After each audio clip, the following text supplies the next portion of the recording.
boys and girls. I'm switching up the content a little bit because I wanted to do something a little bit more educational this time. This time around, I feel like it's time to not just give some mindset sauce, but also give you guys my experience so far in this whole growth operations field of, my view from my experience, speaking personally, on what makes an A player. Now, if you run some type of growth operations, sales operations, shadow operations, you run sales management, you run some type of like operation for like a service-based business to where, I'll keep it specific. I'll keep it specific to like growth operations. I'll keep it specific to sales management.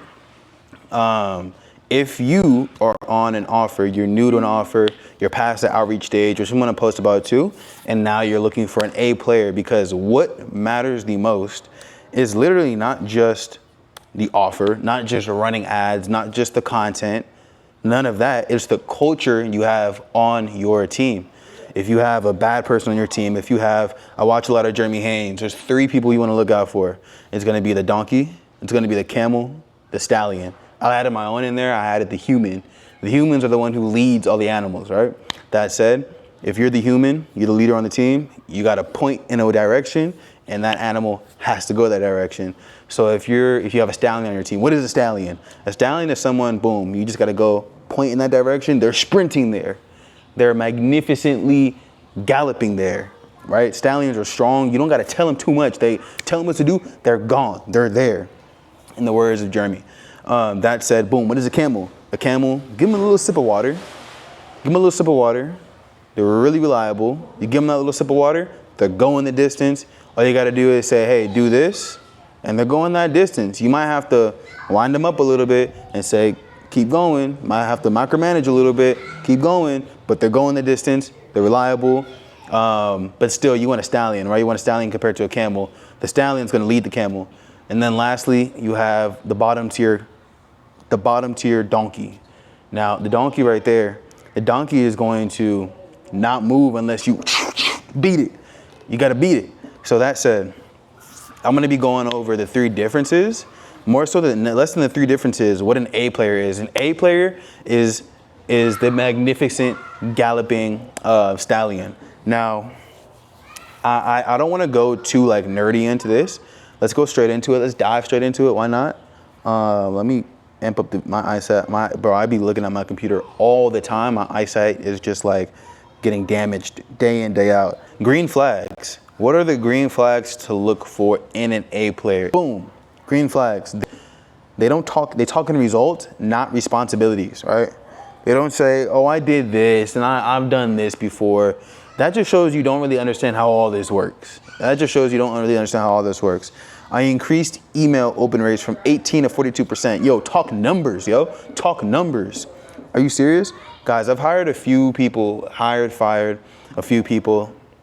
in this operation space, in this sales management space, and now I pretty much have a good understanding of who to invest into. I've learned to invest in people. Who do you invest into? Who's worth investing, right? You want to surround yourself with a culture of people who have your like-minded mindset. I'm assuming you're an A player too. That's why you're watching this. That said, A players track shit.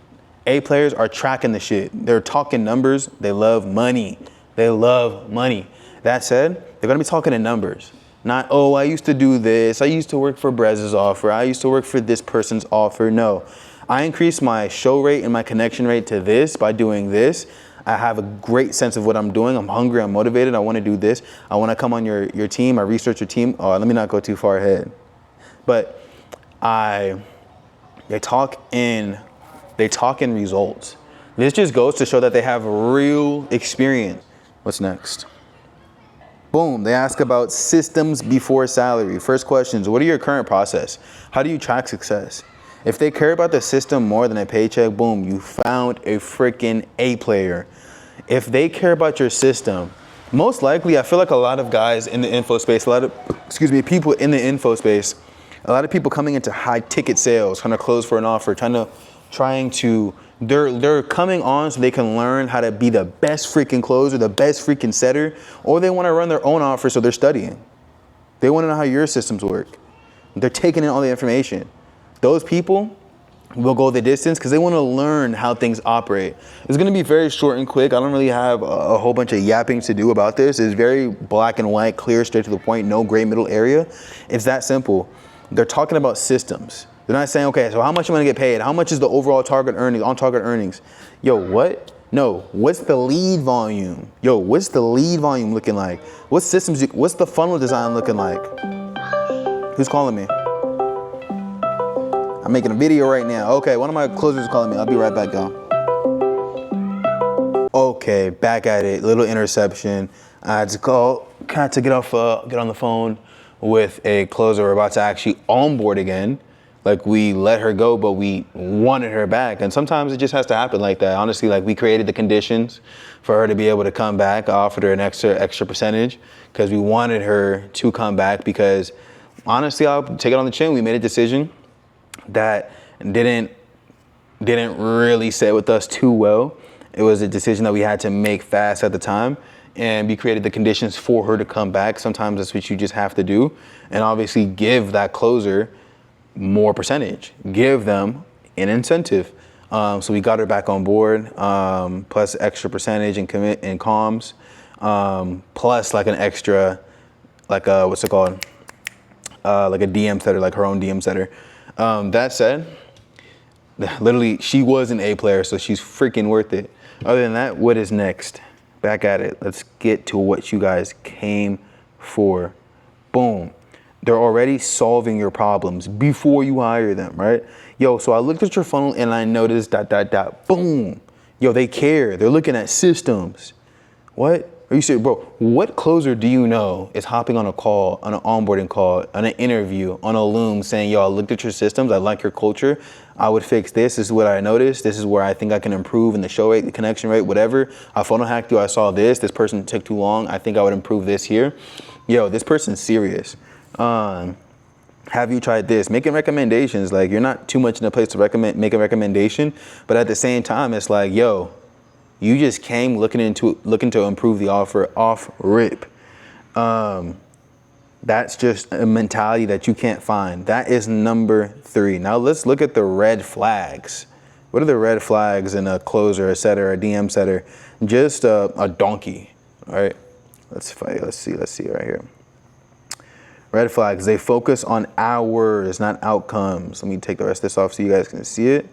Yo, they're like a 9-to-5 worker, right? Asking what time do I start instead of like what needs to be achieved. Yo, if they're coming in with a 9-to-5 mindset as in like, yo, what time do we start? What time do we finish? When do I get a break? What? What the fuck? Yo, what? So steer away. Look for the red flags of a 9-to-5 mindset person. Yo, they either might be coming from a 9-to-5 or they might be coming from another offer where they were just have a poor mentality. Get that poor mentality. Please get it away from me. We don't want that here. Number 2, I kind of leaked just now for the red flag. But other than that, yo, what time do we start? What? When do we get a break? Yo, if a closer, setter, DM setter ever says anything like this, you need to immediately ignore them. You need to overly ignore them. Let's go to the last one. Let's make this quick. They blame previous employers. Yo, huge red flag. My last boss, my last sales manager, my last growth operator didn't give me the resources. They didn't do this for me. Their lead flow was shit. Yo, why are you even talking about that last previous offer, that last previous no? Say what you did to fix it. Say what you tried. Say what you learned from it and what you're going to carry over, the mentality and the work ethic and what you see what you can improve and what value are you bringing to this one? What did you learn from it? Do you see it as an opportunity that just sucked, or do you see it as an opportunity that helped you to grow so that you can bring it over to this better opportunity? Why do you see it as a better opportunity? That shows their mindset, that reflects their mindset. Walk me through how you would handle X thing. Walk me through how you would handle a no-show. How well is your follow-up game? All right. How well is your connection rate game? What do you do to connect? Ask that question right there. If they have no answer, that means on the last offer, it probably was 50-50. Sometimes offers are really crappy, but sometimes on the other hand too, they're just a trash sales rep.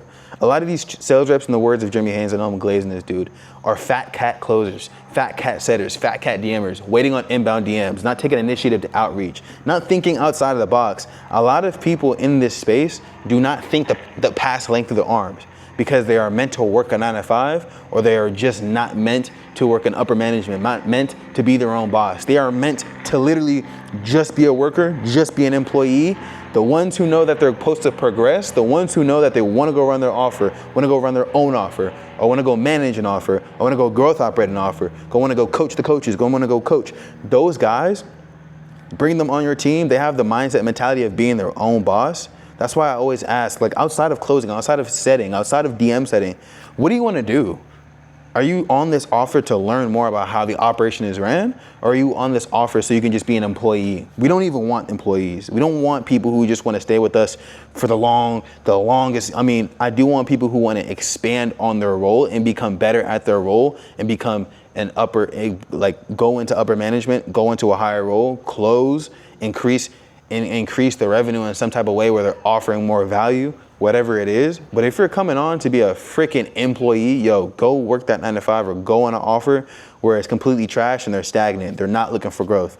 That's it for me for the green flags, the main 3, and the red flags, the main 3 for those 2. I'm gonna start pumping out more content, just like educational, like niche content and growth operations and in what I'm learning.